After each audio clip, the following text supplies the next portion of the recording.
It's Floss, welcome back, and it's not a book review today. This is for people who are Offspring fans. It's not the rock band, it's the TV show on Australian television, aired on Channel 10, and it stars Asha Ketty and Cat Stewart and a whole host of other people.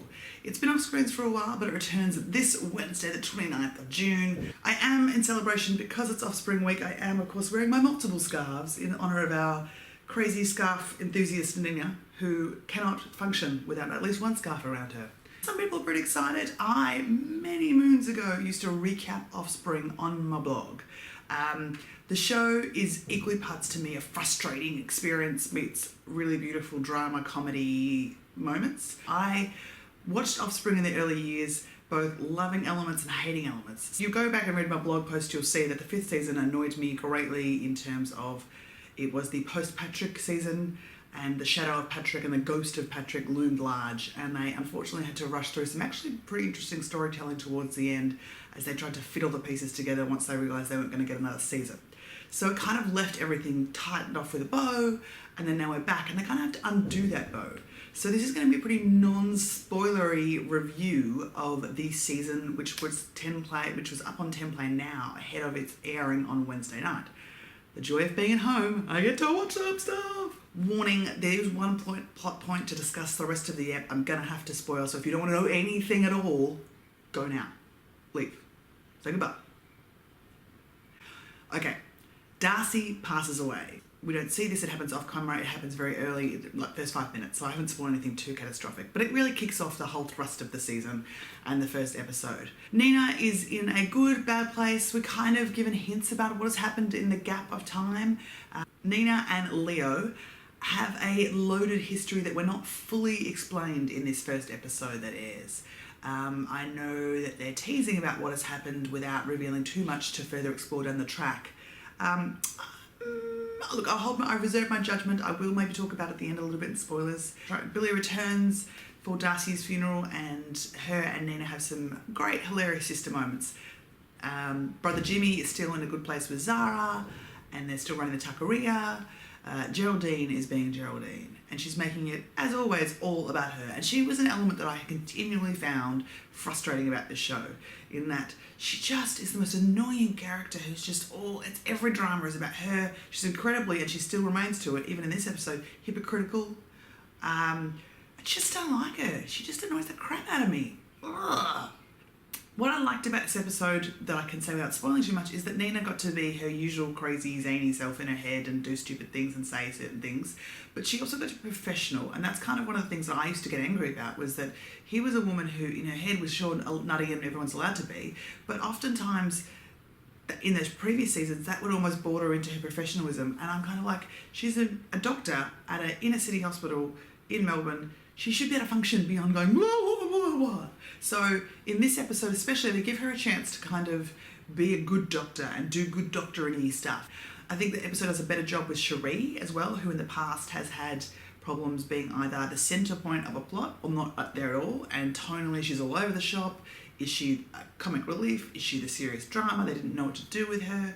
So I think from what I'm seeing so far, they've done an okay job with Cherie, which was good. And there's some new characters as well based on certain plot points that I won't spoil for you. Am I confident in this season? It's hard to say yet. Offspring can start spectacularly and end spectacularly, but have a really rough run in the middle, as have had many seasons. Nina's love life is important, and I think when the show tries to pretend that it's not and try to say, oh, she's happy with her life, it misses the point of what I, as a viewer, wanted to see, in that this person has a zany life, and she can be single, and that's fine, but I'd also like to see her relationships with men and why. If they don't shy away from Nina's relationships and kind of, and then thrust them in at the end. And that's, I think, where I had problems with the way the show has handled Nina's love life, is that it's made it a central plot point, the focus of the be-all and end-all, and then it comes back to not being a plot point. It becomes like, oh no, it's not important, so I hope they continue to treat Nina's love life with respect, and her suitors, again not spoilering, suities,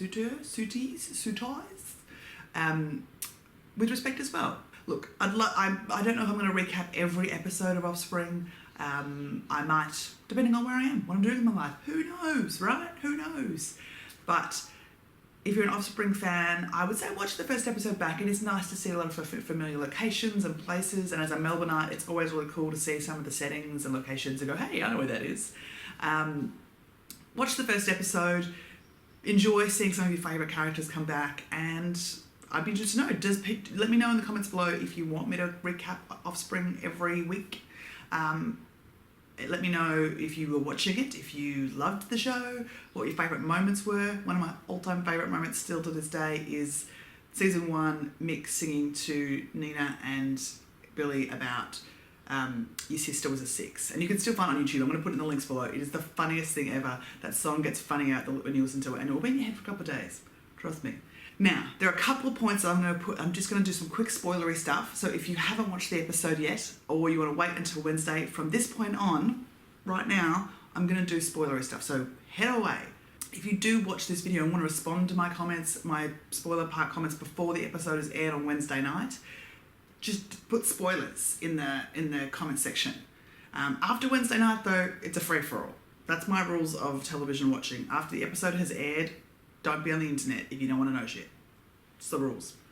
Okay, Geraldine, you hypocritical wench.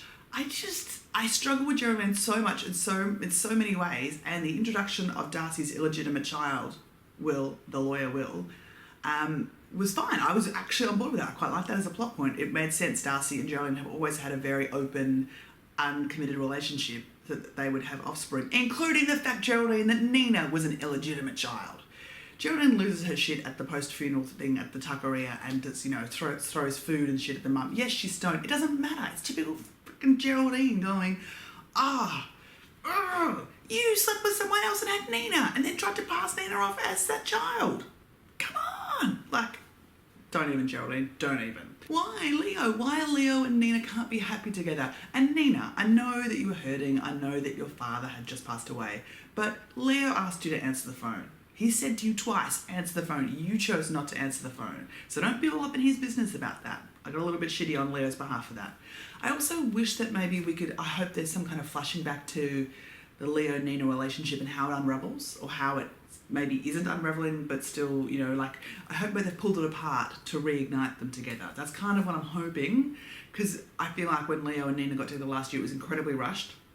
And it would make sense that they would fall apart. They didn't have a very solid foundation, and it was kind of a quick, let's put them together because the season's ending. So now that they know they've got a full season to explore it as a relationship with past feelings in there, I'm hoping that we get to see a bit of Leah, that could be their couple name, Leo and Nina together, with a bit more chemistry and time and a bit more romance and love. Some of the best moments of Nina's life have been when she's just on the precipice of getting together with that person.